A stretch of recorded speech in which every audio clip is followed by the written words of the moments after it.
Hey, what's going on out there? I would like to welcome every single one of you to Warrior Soil. So, if you're new around here, I have two rules over at this channel. The first rule is for you to always use your own discretion when it comes to credit cards and credit scores. The second rule, that's for you to verify everything that you learn, whether it's here on this channel, another channel, or anywhere. That should be a rule of life. Always verify the information that you learn. You should want to do that.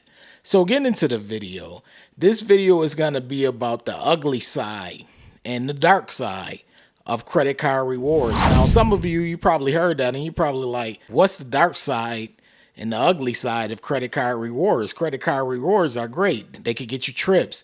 They could get you hotel stays. They could get you cash back. They could get you so many things. So how in the world can credit card rewards have an ugly side or a dark side? And I'll let you all know. So the other day I was listening to a smaller podcast, like a financial podcast, a smaller podcast. And I was listening in because I like to listen in on smaller podcasts and smaller platforms because you could get information just about anywhere. Well, was a guy on there talking and he was basically saying how he almost lost everything behind credit cards. And he wasn't talking highly about credit cards.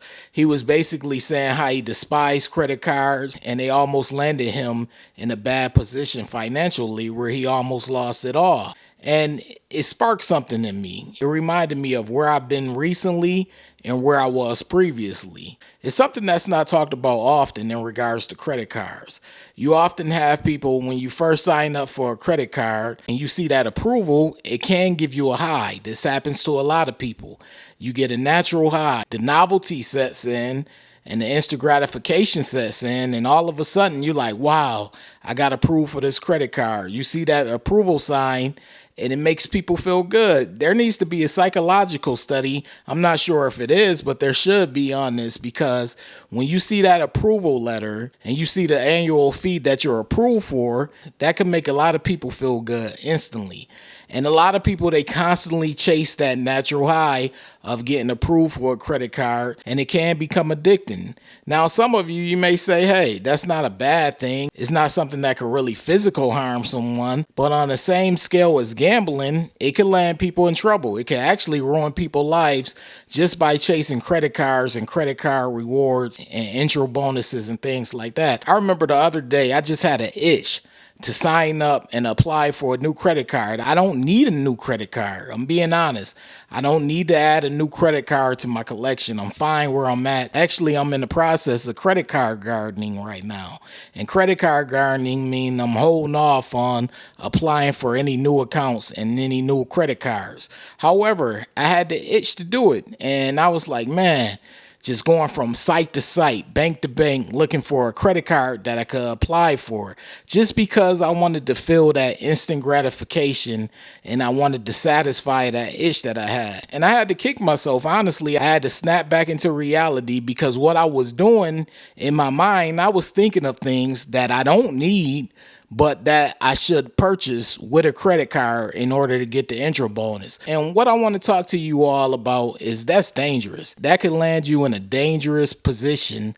And if you're someone with a family, it could put your family in a dangerous position financially. And I understand where that guy was coming from when he said he almost lost it all. And that stuck with me and it resonated with me, because I can only imagine how many other people with credit cards are in that same predicament. It's a reason why credit card debt is currently at $1.14 trillion right now.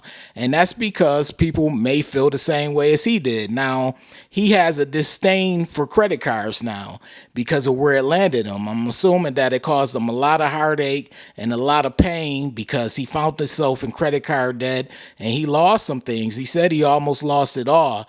However, I can only imagine how it is for a lot of people out there who are currently in big piles of credit card debt, but they still have that itch to apply for a new card, still have that itch to get a new intro bonus. Because one thing that's not talked about a lot is how addicting applying and getting approved for these credit cards are. And some of these credit cards, they're metal and they're shiny, and people, they become attracted to those things.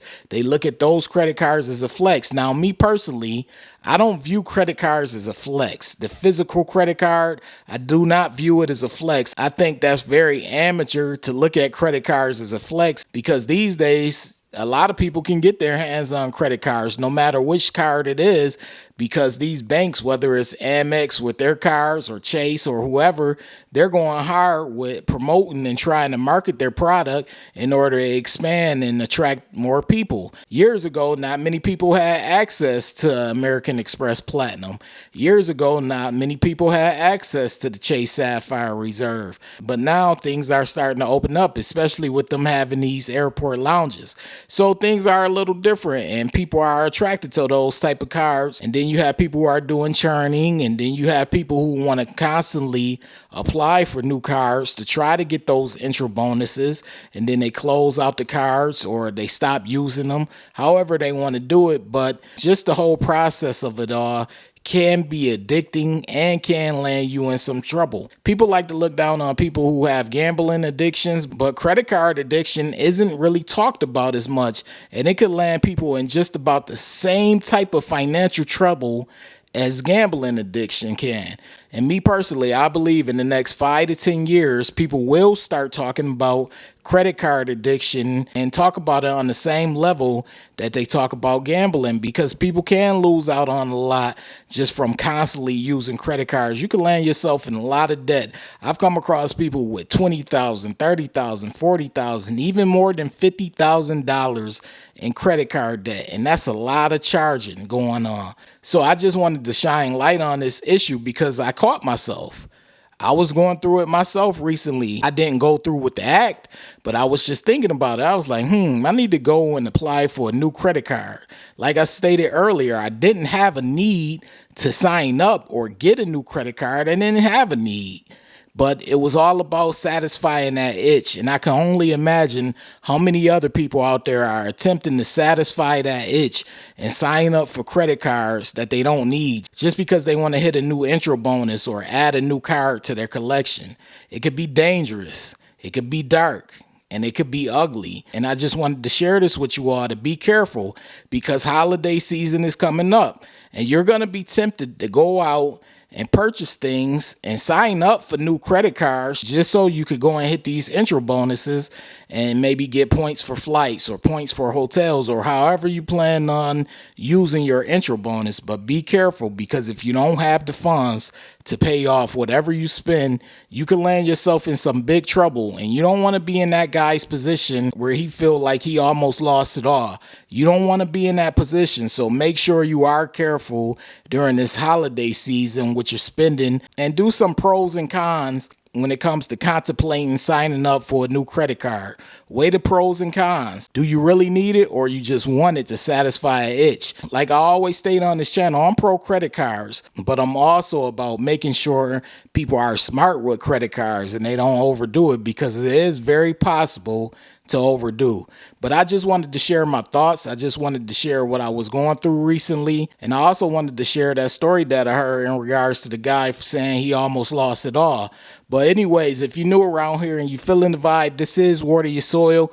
Be sure to hit the subscribe button, turn on all notifications. That way you don't miss a future video, because I post often. Also, whether you're a subscriber or not, be sure to hit the like button. That's your way of showing support to this channel. It lets the algorithm know you support this video. I appreciate every single one of you for taking out the time to watch this video, support this channel, share these videos. I really do. This is Water Your Soil, and I'm out. Hey, what's going on? This is Nell from Water Your Soil. So as someone who went from a 549 credit score all the way up to the 800s, I decided to share the same information that helped me go from poor credit to excellent credit. This book is titled Strategies to Master Credit. I put everything in this book, everything that helped me go from poor credit to excellent credit. All of the information is in this book. So I want you all to purchase this book. A lot of you have already purchased it, but it's available currently right now on Amazon.com and also MasterCreditBook.com. It's titled Strategies to Master Credit. You want this book. It has all the information needed in order for you to go from poor credit to excellent credit, or just simply maintain your good or excellent credit score. So get the book ASAP. And if you want something more in depth, you could take the course over at www.wateryoursoil.com. It's more in depth. There are actually chapters in this course, and it walks you through basically how FICO credit scores come about and how they're determined. And really, once you learn how FICO scores come about and the concept of credit scores, then you're pretty much on your way to either going from poor credit to good credit, or just maintaining a good or excellent credit score. So if you want something more in depth, I have the course over at www.wateryoursoil.com. All right.